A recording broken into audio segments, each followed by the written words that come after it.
see it in the future. Maybe we'll get some more matches, but we are going to Dragonshire, and here it is, map number 2. All about those top laners and the rotations between mid and bottom. Yeah, Zealots himself only had one game on Dragonshire. There was a series against Team Liquid where they did fairly well actually in team fights, but they lost later on against the Globals. So that might be something that they are even going to target here. But yeah, we have to wait for that. So with Dragonshire, the first thing that happens is we have Genji again banned out. Pretty much staying in character here. Even though Genji's win rate has dropped even further after we've seen him played once in the previous series when Fnatic went up against Tricked and Tricked lost with Genji. So Genji is currently in Europe sitting at 3 wins and 6 losses. Abathur being hovered. Typical ban. One that empowers your top laners. There are teams where I'm not quite sure if you actually have to ban out Abathur. Against Zealots, I would still do it. We have seen a lot of ADRD with Abathur in 2017, and so I would take him away right now. But they are already considering changing things up a bit. Thinking about how they want to react if Zealots go straight into their Hanzo again. The one thing I want to see is how the teams react towards globals, especially Dehaka, because today we haven't really seen a whole lot of Dehaka, neither played nor picked, but on this map he would be fantastic. And one of the statements that we heard over and over again and saw in action as well is that Dehaka in the hands of Arcana is doing extremely well. So Zealots could try and take him away, but they also could just try and deny him. Because I feel Method would be very happy if they get their hands on the dinosaur. Oh gosh, they love their Dehaka. The first week, that was the hero that was on display for Arcana, showing that he was here and with the chops to compete against some of the best here in Europe. So yeah, Dehaka definitely gonna be one, especially here on Dragonshire. Remember yesterday with the Team Liquid games, how powerful Dehaka was, allowing for them to get wins, especially in the past. The Zealots very hesitant here. Yeah. At this point, do you go Hanzo? Are they considering Tyrael, you think? I feel it's 3 heroes that... Actually, no, there's even more. You have Tyrael to consider, you have Dehaka to consider, you have Hanzo to consider. There it is. And a fourth one that I would also throw in is you would have to think about Uther. Tyrael has made his way to first pick this weekend. And deservedly so. Fnatic did it also in the last series. Yeah. Massive impact of the hero, but now how is Method going to react to this? How do we have Uther now early on? You can also go... One of the concerns that you immediately have if your opponent is already running Tyrael is that they can also get Greymane. Greymane is highly popular. He's the hero that is by far played the most. He is globally played in nearly 80% of the games. And he also has a really decent win ratio overall. So he is a hero that excels together with Tyrael, so at this point you would probably think about potentially taking him away. So you could go into Greymane and Uther, but then we have talked about Dehaka, how strong he is for Method, how strong he is for Arcana. It's another hero that you could take here right now. So there's definitely several ways where you can go with this, and a lot of it comes down to how scared are you of potential Tyrael combos. They go Tracer Malfurion. Yeah. Mixing it up. Tracer in the mix, Malfurion as well, a combo that we've seen displayed a couple times in the last few weeks. Looking for blow up. One of the things that actually took Tyrael a lot in the past when Tyrael was played in the meta as a solo tank is that he can be blown up pretty easily. Now, it's a little bit easier to hold on to thanks to that level 1 that we now have on Tyrael, but we used to have Cursed Bullet to a Pulse Bomb, and they would just delete Tyrael and make it very easy for the team to get a win and then charge over the rest of the opponents. Now, of course, Sanctification is something you have to play around, but that is definitely an option that can be considered here for Method. Greymane is still something I'm looking to. Method didn't take him. Will Zealots claim him now? They should. I mean, it's against Tracer. You got Tyrael. The cards are stacked for you to do it. The thing is that Zealots don't really have the best record with him. They don't play him that much. They really have completely different priorities. They have only played Greymane in 29% of their games. That's really not a lot. That's 4 games. And from those 4, they lost 3. They still take him though. And even though they don't have a good track record with him, I like it for the reasons that I pointed out earlier. Greymane with Tyrael is just such a fantastic combo. It always was, but now after the rework, it's even better. So that really helps. And they already go for Malthael and set him up to the top. That could trigger Uther being banned by Method. I would actually argue this is one of the best bans that Method can currently go for, ban Uther. Ban Uther, get rid of him there. Make sure they don't have Sanctification, don't have the Divine Shield. But right now, Greymane and Tyrael picked up for Zealots, the one true pairing here of Heroes of the Storm. What do you think Method wants to move into? They have their Tracer, the Malfurion. They want someone to open up damage really well for them. I would say that Method wants to pick Dehaka. I Yeah. could see Method banning out Uther now because it works so well with everything that the Zealots have. And I would not be shocked to see Zealots simply going for a ban on Dehaka and trying to deny that top lane. Uther's being hovered. Those two would make the most sense. There's other bans that you can consider, but just to go for the obvious ones, Uther being banned as expected, totally understandable with what they have here. And now, I would ban out Dehaka. Zealots could go for something else if they're not afraid of playing against the global, but that's also what they lost to the last time that they played on the map. When they were going up against Liquid, the late game was dominated by Dehaka's rotations, and it worked really well. So I would be a bit cautious about that. And it also can really put Grave in trouble. But there are other options that you have. I mean, you could target the front line, for example. Arthas. But Dehaka would be the one where I would say, okay, I know they like to play him. They're successful with him. Fits their comp. We lost against globals already. We don't have a global ourselves. Unless they pick some global so they can counteract it. I mean, I don't expect them to go for a second tank, but they go for an Uberak. They want to reduce some of the aggressive potential that Method has. That's actually becoming a bit of a trend. Whenever we have a Tyrael on one team and Nubrak gets banned out as well, the idea of Cocoon landing on Tyrael before he's able to save a teammate is a scary idea, so you can see why the ban does come in. Also, good at stopping Malthael and his Tormented Souls, so natural ban here. Arthas was an option, and then the options that you were mentioning earlier. So let's see if Method even takes Dehaka. It was the hero that I expected for them on the side lane, but they might have a completely different take on it. So they might go into something else here entirely. We're also still waiting for a frontliner, so we could also see them with maybe even Muradin here once again. Yeah, especially when considering Mopsio wants to play. Method hasn't played Blaze yet. I'm not certain if they would consider going for Blaze and then maybe setting something up similar to what Trick does, where they open up with a stun and have jet propulsion coming in for the second, if that's an idea that or a combo that at any point they considered. It's also a good offlaner that they could use here. Ooh, Tacita and Chromie. Okay, so double support Tracer here after all, and a Chromie to boot. So we are not going to see that solo lane melee that we expected here, and no global either.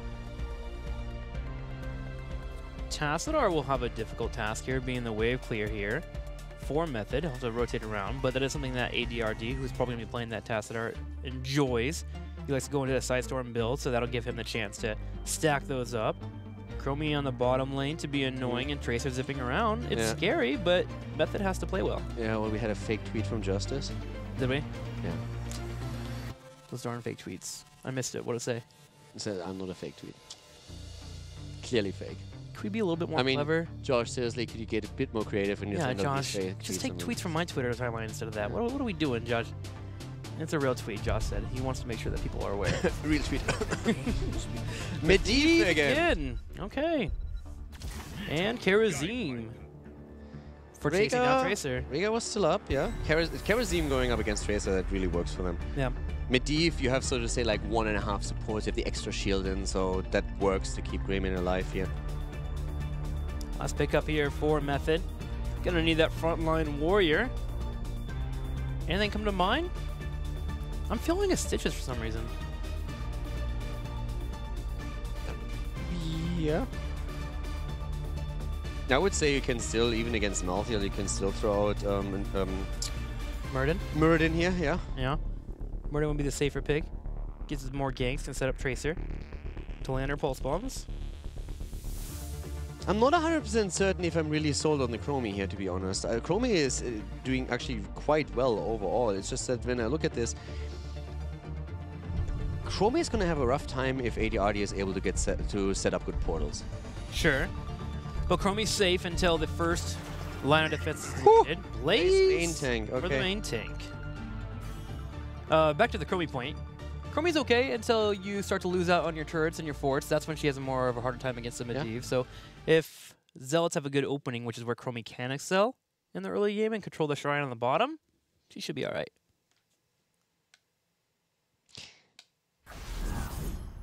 Could they set in place just simply, even with the main tank, up to the top lane and just have him there and have the rest rotate? They could. He could double soak as well to rotate in. I mean, Tassadar can go top too if you really need somebody to hold down the lane. He should be safe enough. He has to watch out for ganks. They have options here. It's going to be a good game. I think Zealots have a lot of cool tools that they can use here. And the draft on the last map I liked a lot better for Method, because Zealots just were focusing on tunnel visioning so hard on the wombo combo that whenever the wombo combo didn't get value, they would trade down in cooldown so heavily that it was easier for Method to execute all of the fights. But with the setup that we're having right now, I really feel they have a lot of cool engage potential here, where they can just portal in Malthael, for example. They can portal in Greymane. They have the immediate aggression towards Chromie, towards Tracer. I think it's a cool setup for Zealots, and they definitely have a lot of tools to tie this series up. Well, let's see if they can pull the tools out and use them effectively here. On the left side, though, Method. Schwimpy playing Tracer, a Thorough on Blaze, Curson on Malfurion, Nick playing Chromie, and Arcaner on Tacitor. And towards the right side of the map, we now have the Zealots again, with Chris on Greymane, Shat on Karazim, Zamani on Malthael this time. Mopsio finds himself on Tyrael, and Mehdi for the second time in this series, played by ADRD. Now that you've mentioned it, I am curious about the laning setup for Method. So we'll watch for that. My assumption is that Arcane will be on the top, and it looks like it, actually. He's playing Tassadar, so there it is. Harassment on Zarmany. Yeah. Schwimpy goes in, starts working on the pulse bombs. Yeah, there's immediately a portal, and Nick already getting attacked by ADRD a bit. But yeah, Mopsio here all the way in the middle. Nick from the back is just shooting one hit after another. And Nick's Chromie, we said this in the past, but you might not have heard it before. When we were at the last offline event, the Koreans actually didn't even know what Nick's nickname was, but they were always talking about him. It was like saying, oh yeah, the expert Chromie player, he's really scary, and he's one of the best players in Europe. So the Chromie play that we have from Nick is something that is feared even in Korea. Now here's another opportunity to prove how impactful he can be on the hero. And I also have to correct myself here. I was talking in draft for some reason about ADRD playing the Tassadar. I'm so used to him being on there. He's not even on Method. Arcaner's the one showing off the Tassadar for the first time here in HGC as a top laner instead. To be honest, it's a mistake that I know it's weird, but I feel it's an easy mistake to make, because whenever I see a Tassadar, in my head it also connects immediately with ADRD. Yeah, I don't know. It's just what it is, man. We haven't seen him for quite a time, and then we saw him last week, and every single time when Tassadar came out, ADRD played him, so I think that was probably it. That's just ingrained in our brains by now. Yeah. Well, he's the only Tassadar player in the world. Nobody else can play. Kappa. Schwimpy's getting some good support, though, from Arcaner. The shield's coming out. This was actually a 3v2 for them, and Schwimpy sticks in, continues the fight, as the top shrine is controlled, but this is where Chromie can excel. With her having a number of advantages in the bottom, she's able to step forward, drop the time trap, and control the shrine. Yeah, Chromie was played once by Method in one game. They have 100% with her, so the last game they could deliver, and they were able to win it. Let's see if he can increase that to 2. They're actually doing very well here. At this point, getting both of the shrines, earlier level 4. Not really in a massive lead or anything, but they are doing well in this early game. Person with a good route, trying to make sure that Nick doesn't die here as he's being chased by Chris and Mopsio on Greymane and Tyrael. But heavy fight over the bottom shrine. Yep, and this is where Chromie just gets stacks in. He can hit a few. He can really start to bring those up. Gonna also clear out the wave too with the Dragon's Breath hitting the back line. Person doing his best to control it, but with 3 on the bottom, they don't have to really do too much, as this is a setup that we saw a lot last season with double support. Whenever you have 2 supports on your team, put 2 in the top. Support there and a damage dealer. Nice route into a thorough engage. The setup, Nick with the immediate damage. That was pretty brutal. This setup was absolutely perfect. Person delivering with the root after the time trap, and then Nick has an easy time getting the combo, and that was a ton of damage. So yeah, good job by the 2 of them. In terms of stacks, 10 out of 60 there for the Chromie. Zealot's fighting back, though. They're able to grab both the shrines. Not able to get a dragon, especially with Schwimpy floating around ready to harass when need be, and a Thorough. But again, this is something that happens pretty often. If you get control of both shrines, your opponents are going to scramble to take one, right? They want to make sure that they can stop you from grabbing the dragon. So go take the giants, and Zealots do just that so they can help with Chromie on the bottom. This is also the first time that Blaze is played by Method. So we currently have still a few teams in HGC Europe that haven't played with Blaze, at least not in official league games and scrims most. Oh, Zamani. Good revive. At least in scrims, most of them, of course, already tried the hero. Tricked is still the poster child for Blaze play overall. But we have seen him played 4 times by Dignitas, and they won all 4 of the games. Method, on the other hand, hasn't really played with him yet. And they use him as a main tank immediately. Nice jump on Nick here. Heavy aggression coming out of Chris and Chad. And you can really see the thought process here. Both of them super mobile, and it's easy for them that once they're in range to chase Chromie and try and take her down. It's one of the main reasons why Curson is currently paired with Chromie to make sure that he has the roots to stop those engages. Yeah, especially when we had the combo come out from Nick to go straight out to the Giant to clear that up. That allowed for Great just to move in. There was no damage, no fear of anything. So you can take that hard engage because of that. Now, we do have the Night Cam being grabbed here on the top right. If Method catches this, they might be able to move in and grab a Dragon. Material is around to delay that, so Mopsio buying time for his team. It's kind of funny to me. I actually really enjoy having Shrimpy on Tracer once again. Every single time I see Shrimpy on Tracer, I'm very reminiscent of the time when Fnatic played against MVP Black, and you heard the story later on when Shrimpy just told Quark, they say, draft me Tracer. I got this, draft me Tracer, and then he gets Tracer and he demolishes the Korean team. And now we see him on Tracer again. I'm really, really enjoying him on the hero. And it's super fun. He had a massive impact with Junkrat on the last game as well. Yeah. And as we said before, it was the first Junkrat win for a team other than Fnatic or Dignitas that we had in HGC Europe. And now we have Shrimpy and another really impactful hero. So it's super fun to watch him on those. I am curious about Nick's choice of Heroic, though. He picks up Temporal Loop at level 8 here to drop in the combo and focus on target. Now, there's 2 reasons why I'm doubting it. One, because of Force of Will. Yep. Able to stop that 30 minutes. Triple cleanse later on. Yeah, triple cleanse at level 16, meaning in the late game, which is something that we see a lot of time on Dragonshire, it'll be difficult to get those combos out. I can see the idea of layered aggression, where you do a temporal loop into a combo and the Tracer comes in with a pulse bomb afterwards to get the kill, but still, really difficult to pull off. No, I'm with you there. I feel it's going to be very difficult for him to get kills. If AD isn't around, then it's going to be a bit easier, but in most cases there should be either a cleanse after 16 or there should be the Force of Will. So I would have thought that he would go for Snoring Sands here too.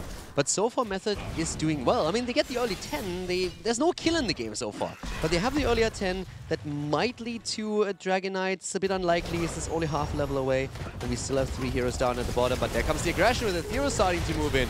Twilight Dream being used. But that didn't really do too much since they could still move out with a portal. Ah, there's the idea there. Curson gets traded around there. Zealots come back and stop it. Now their thinking comes online a little bit. They're hoping to get a Twilight Dream on top of the Medivh to have the temporal loop go through and get a kill. There are a lot of squishy targets there. But that puts Curson out of position, right? That seems to be a lot of ifs and whens. Yeah. Well, we'll see if they're able to pull it off there. It did not work out, and you saw the results. Zealots turned around and got a kill themselves on Curson, who had to step up and use that Twilight Dream. Can we quickly talk about Medivh on the other hand? Have you checked out his 10? No, let's check it out. He currently is going for a Polybomb here, so no ley lines. Polybomb instead for these fights. Oh, it's actually kind of clever. If we have the bunker play, you drop a Polybomb on the Blaze, and as they're jumping in and out, they're going to wind up overlapping. It's also another tool against Tracer, so that can really work out for you. That could be a lot of fun here. Well, we had Temporal Loop versus Polybomb. Different heroics coming in. Polybomb always reminds me of Warcraft 3, the good old times. There was a strategy back then. Some of the veterans that might watch right now, I hope there are some out there, might remember Pretty Lights. That was actually in one of the patches super strong. You just went full casters, source and priest, and you just polybombed everything. Just sheeped everything, polymorph everywhere. That sounds broken. It was broken, and I was not a human player, I wasn't on that, so I was very, very annoyed by that build. But it was a pretty fun one. That was even before the expansions had kicked in, I think. Well, so yeah, Polybomb is in the game, and we're gonna see that being dropped by ADRD.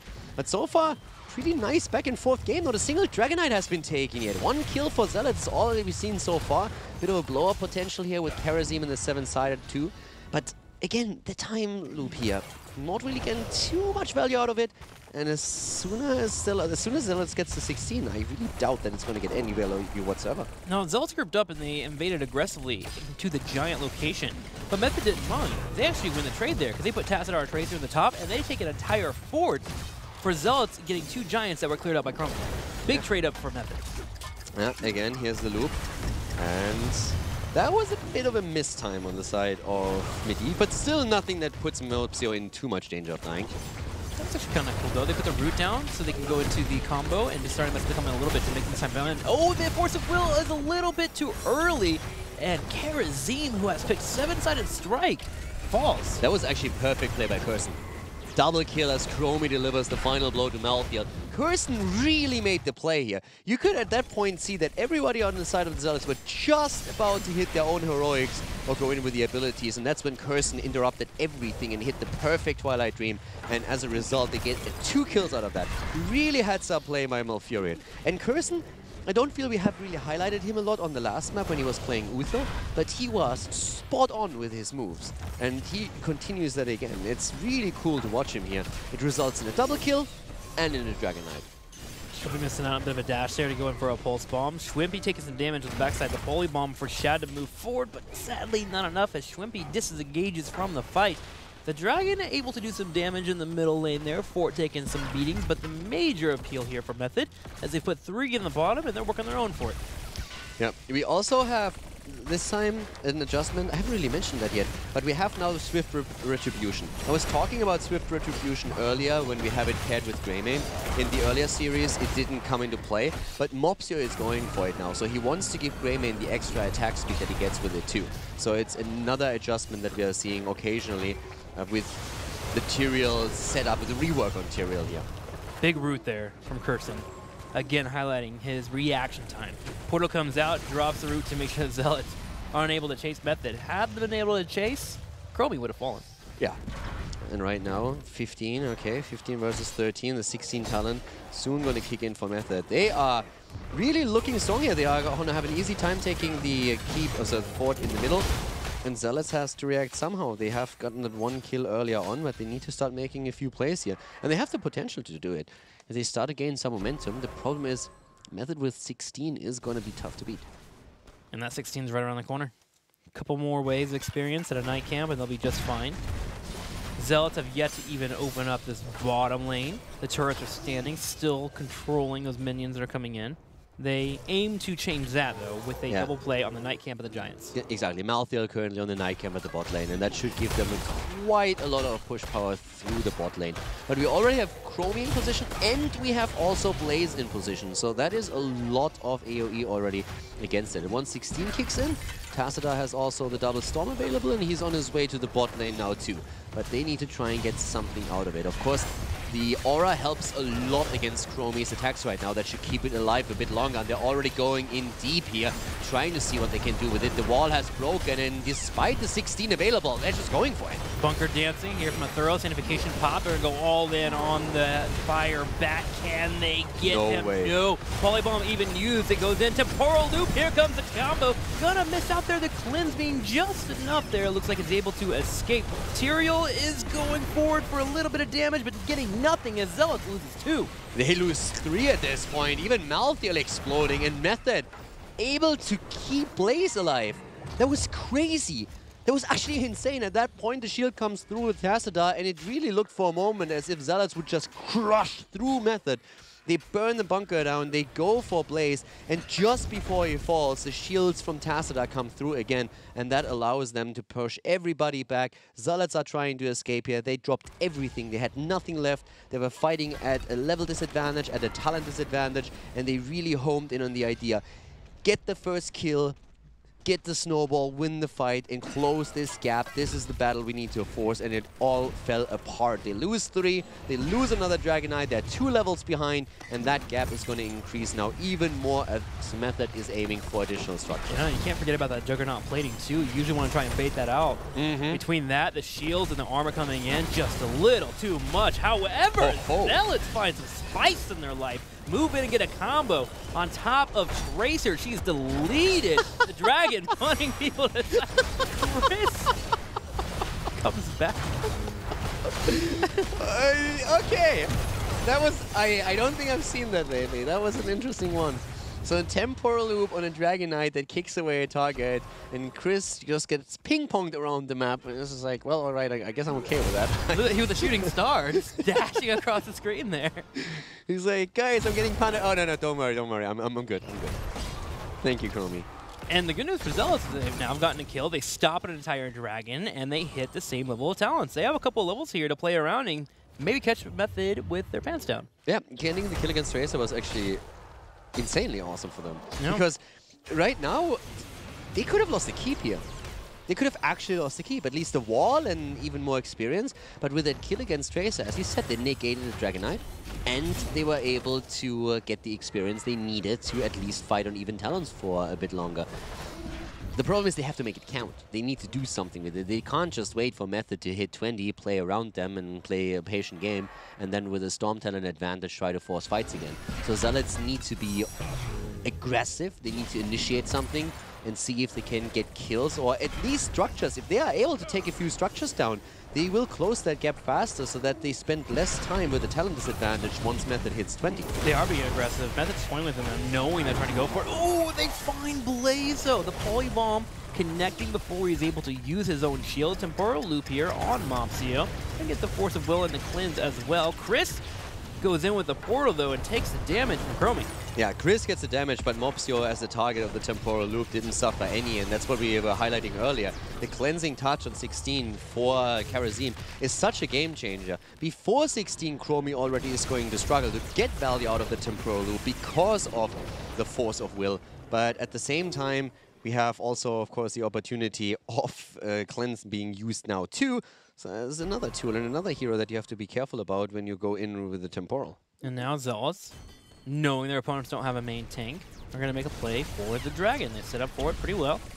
Greymane grabs top, Mopsio's on the channel, and there it is. Dragon for Zealots, and this is where they try to find a spot to open the map. Up to the top, there's another big engage. Tracer starting in, needs to be a bit careful, but Shrimpy is able to move out. Okay, that could have been a kill. But now Zarmani is moving into the middle, and it's value time. This is really the moment when you need to deliver. You are one level behind. If you clean out some of those structures, you're going to be in a way better spot.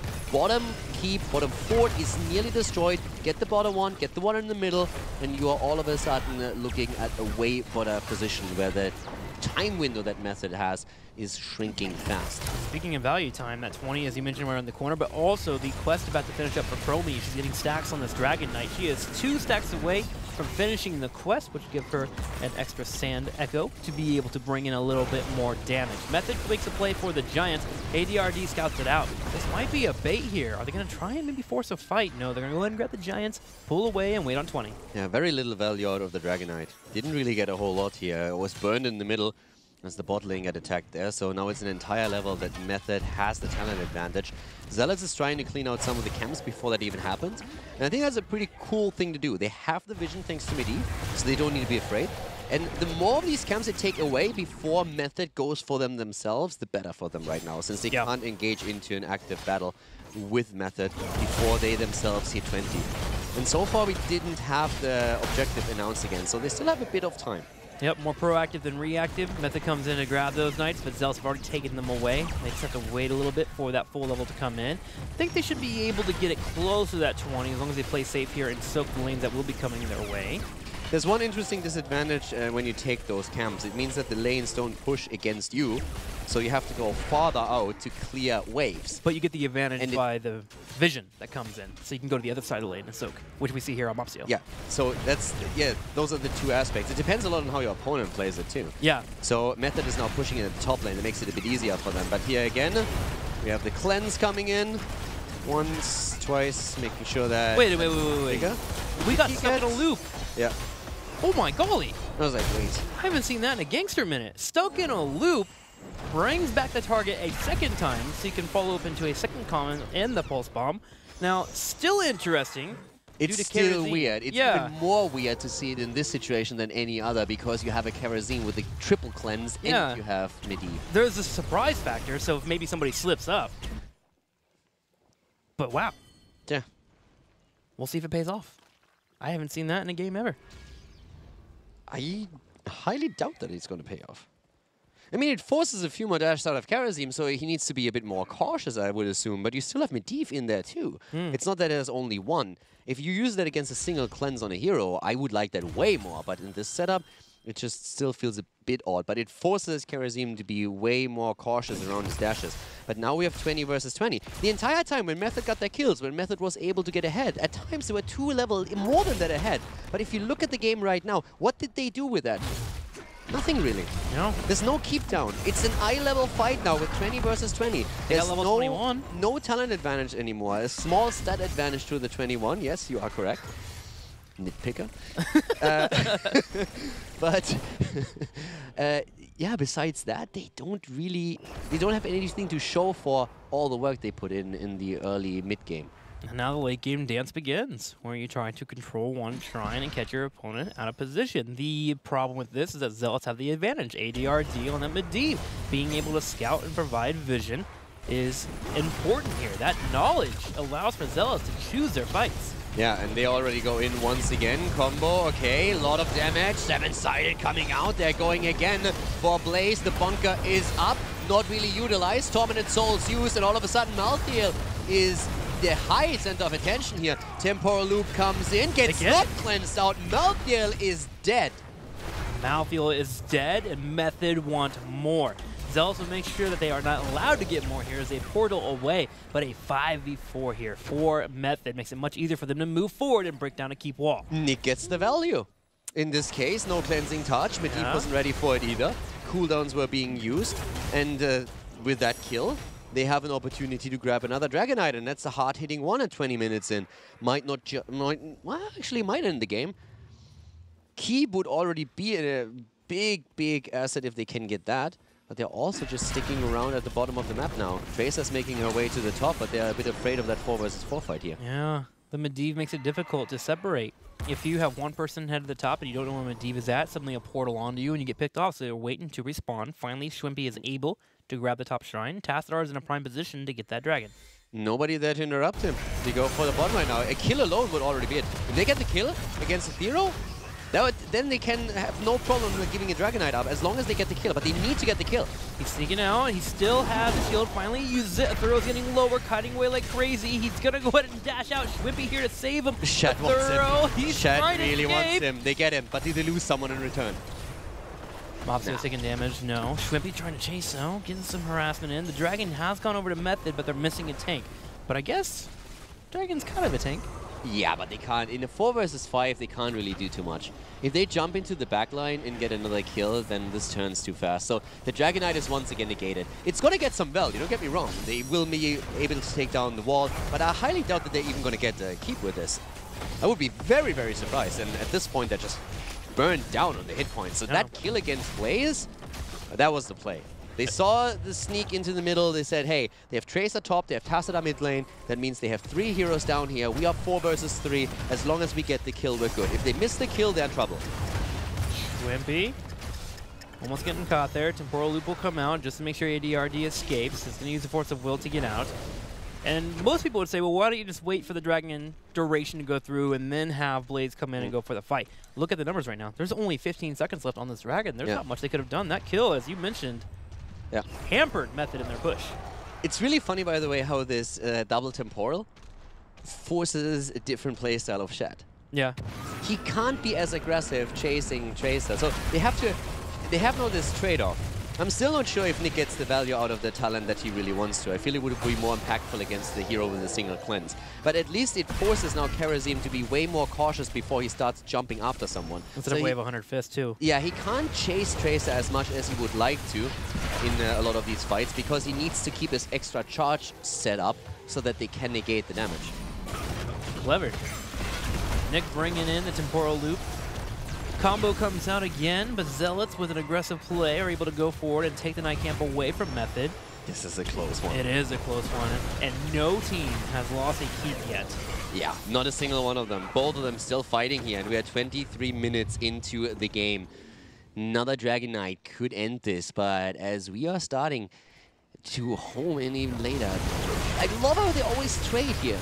And the next Dragonite could be Little Godzilla, basically. Little Godzilla. That sounds like a cartoon show. I'd watch it.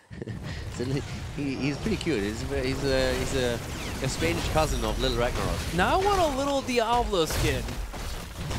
That sounds amazing. As Method and Zealots move to the late game, 23 minutes here. Gonna be having Shrine spawning pretty soon for our teams. It's all about the trade-offs when it comes to Merc camps, the rotations, and Method just can't get a surprise. But Deep continues to be annoying. I mean, also, we're having Guardians of Twist Fall. We haven't really talked about too many of the 20s just yet, especially Chromies, of course, stood out. But we also have Holy Arena now for Tyrael, for Mopsio, which is another big one. The extra damage, the extra duration. If you can force that fight around it, that would be fantastic. And that's something where especially Athero's bunker just screams, force a fight here. Yeah. You get the certification, you allow Malthael to drop in that. Yeah, they're setting it up. Method already closing in, finding an opportunity. Closing in here, Arcaner, kiting backwards, has the Archon. Shat goes in, Archon already been popped. Sanked on the ground, not getting a lot of value, but they're starting to chase. Curson has the Twilight Dream, they jump into the bunker to stop any combos from coming out. The portal will allow Zealots to back up.